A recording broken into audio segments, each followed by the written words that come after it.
वालेकुम। Drama serial हमराह की कहानी अपने अख्ताम को पहुंचने वाली है। ऐसा लगता है कि बहुत जल्द इसकी सेकंड लास्ट एपिसोड नशर कर।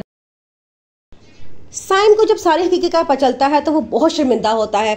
वो फौरन उसी नौकर को फोन करता है जिसके हाथ से सारा को दवाइयां भिजवाई होती हैं। तो नौकर आगे से बताता है कि सारा बीबी ने वो दवाइयां खा ली हैं और वो अस्पताल पहुंच चुकी हैं। ये सुनकर साइम की आंखों में आंसू आ जाते हैं।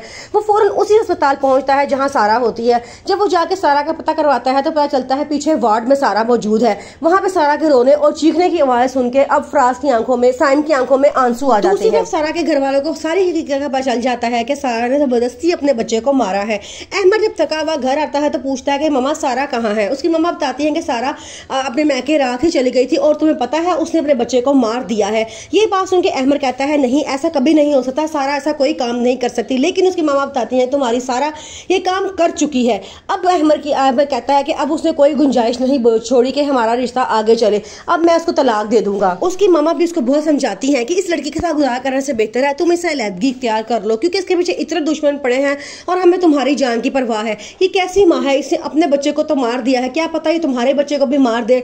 लेकिन यहाँ कोई सारा की मजबूरी को नहीं समझता क्योंकि उसने अहमद की जान बचाने के लिए अपने बच्चे को मारा होता है। लेकिन ये बात कोई मानने को तैयार नहीं होता। अब सारा एक बार फिर कसूरवार ठहराई जाती है। साइम जब घर आता है तो उसे अपने भाई फराज के निकाहनामा मिलता है जिससे उसके बाद साबित हो जाती है कि वो औरत बिल्कुल ठीक कहती है कि वो फराज की बीवी और ये बच्चा बिल्कुल फराज का ही है। वो अपनी मामा को तमाम सूरत हाल बताता है और तस्वीर भी कुछ होती हैं जो फराज और उस लड़की की होती हैं। उसकी मामा देख के बहुत परेशान होती हैं और कहती है मैं कहती थी ना कि वो लड़की बेकसूर है, लेकिन तुमने बात नहीं मानी। अब सब तुम्हें समझाने की कोशिश करते रहे हैं। अब हालात वाकयात इस मोड़ पर आ चुके हैं कि अब कुछ भी नहीं किया जा सकता सवाए रोने और सोचने के।